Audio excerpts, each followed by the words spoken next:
Hello guys, welcome back. आ गए हैं वापस एक और ग्रांड प्री के रिव्यू के साथ। ये है चाइनीज ग्रांड प्री का रिव्यू। पहले वाला थोड़ा सा काफी बड़ा था लेंथ में, ये वाला हम लोग थोड़ा शॉर्ट रखने की कोशिश करेंगे। Let's jump into it. Chinese grand pre, चलिए बात करते हैं विनर्स के साथ।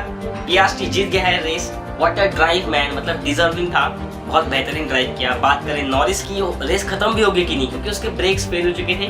एंड अगर एक दो लैप अगर ज्यादा बड़ी रहती रेस तो शायद से रसल और मैक्स भी ओवरटेक कर सकता था उसे, लेकिन बच गया बंदा। P1 P2 for McLaren. Next up is Russell. भाई मर्सिडीज बैलेंस्ड गाड़ी है, बहुत बढ़िया गाड़ी है उनकी।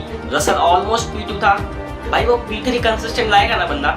I mean he is really into fight of contention भाई, मतलब चैंपियनशिप जीत सकता है वो, क्योंकि P1 P2 भाई नॉरिस और पियास्ट्री खुद के पॉइंट्स काटते रहेंगे, कभी तू कभी मैं। ये कंसिस्टेंट परफॉर्मेंस देके जीत सकता है भाई, मतलब कंटेंशन में तो है। कीमी की बात करें, यानी कि कीमी एंटेनेली की, तो भाई उसको तो लैप 1 से ही डैमेज हो गया था फ्लोर पे, लेकिन फिर भी बंदे ने बहुत अच्छा ड्राइव किया, डिसेंट ड्राइव किया और ड्राइवर ऑफ द डे भी बना। नाइस। बात करें फरारी की, तो भाई दिस टीम इज डूम्ड, मतलब क्या हो गया भाई। स्प्रिंट में P1 हैमिल्टन और जीत गया स्प्रिंट, लेकिन रेस में कुछ ऊपर नीचे हो गया। चार्ल्स ने लैप 1 में ही हैमिल्टन से जाके थोड़ी सी गाड़ी ब्रश ऑफ कर दी, ठोक दी, जिसके कारण उसका फ्रंट विंग का एक साइड का लैप टूट गया और उसने वो पूरे रेस चेंज भी नहीं किया। ऐसा था कि उसका डाउन फोर्स बहुत कम हो गया था गाड़ी का, इसलिए वो स्लो था। कुछ लोग बोल रहे थे भाई फास्ट हो गया, डाउन फोर्स कम हो गया, तो लेकिन नहीं, कॉर्नर्स में गाड़ी ज़्यादा तेज नहीं चल पाई, इसलिए वो स्लो था। और हैमिल्टन भाई ऑफ द पेस। स्प्रिंट के बाद उसने जो गाड़ी में थोड़े बहुत चेंजेस किए, उसका उन्होंने ऑन ट्रैक देखा नहीं कि क्या इफेक्ट हो रहा है। क्वालिफाइंग बेकार हो गई, रेस बेकार हो गई। इनफैक्ट चार्ल्स लक्लेयर से उसका पेस बहुत कम था, उस पोजीशन स्वैप करनी पड़ी उन लोगों को। चार्ल्स आगे जा सकता था पुश करने के लिए, और हैमिल्टन भाई I mean off the pace. पर आई गेस ये सब कुछ मैटर नहीं करता, क्योंकि दोनों फरारी हो चुकी है डिस्क्वालीफाई। जी हाँ, रेस से डिस्क्वालीफाई कर दिया गया है उनको। पहला रीजन, हैमिल्टन की गाड़ी के नीचे जो वुडन प्लैंक होता है वो लगाया जाता है ताकि गाड़ियां ज्यादा टीम्स अपनी नीचे फ्लोर से चिपक के ना चलाएं।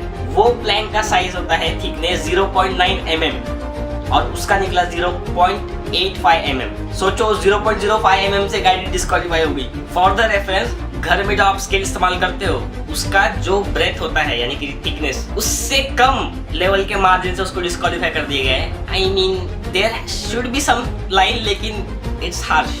F1 is harsh, as I said in the earlier video। बात करें चार्ल्स की, तो उसका जो वेट है, मिनिमम वेट गाड़ी का होना चाहिए 800 kg, उससे थोड़ा कम निकला। प्रॉब्लम आई गेस उसके फ्यूल का होगा, फ्यूल लोड कम होगा, तो आई डोंट नो, कैलकुलेशन में मिसकैलकुलेशन हुआ। डिस्क्वालिफिकेशन के चंगुल में एक और ड्राइवर फंसा, जिसका नाम है पियर गैस्ली। जी हाँ, एल्पिन का ड्राइवर, 800 किलोग्राम के नीचे उसका वेट निकला, same fuel load issue, disqualified. Alpine के दूसरे ड्राइवर की बात करें तो जैक डूहन, सही चल रहा था बंदा, आई मीन डिसेंट था, पॉइंट्स में नहीं था लेकिन डिसेंट था। Until and unless 10 seconds penalty for unfair fight between Hedjar and Jack Doohan, तो उसका भी लर्निंग कर रहे हैं भाई। दूसरी सबसे ज्यादा खुश होने वाली टीम है वो है हास। 3 लोगों का डिस्क्वालिफिकेशन, उसके कारण दोनों के दोनों ड्राइवर्स पॉइंट्स में हो गए, यानी कि टॉप 10 आ गए। दोनों ने काफी अच्छा ओवरटेक किया। Oliver Bearman showing some pretty moves और बार बार बोल रहा था आप क्या हो। ऑकॉन तो भाई वो भी बढ़िया ड्राइव किया उन्होंने। ऑस्ट्रेलिया में बैकलैश के बाद आई मीन कमबैक तो हो गया है उनका।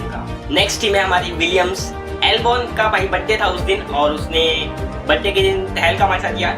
P7 आया, 6 पॉइंट्स उसकी टीम के लिए, बहुत ही बेहतरीन ड्राइव किया उसने। On the other hand, science is not having the good feel of the car, confidence नहीं आ रहा, उसको बैलेंस गाड़ी नहीं लग रही है, उसके लिए भी एक लर्निंग कर्व है, इसलिए उसकी रेस अच्छी नहीं रही, लेकिन overall good performance by Williams.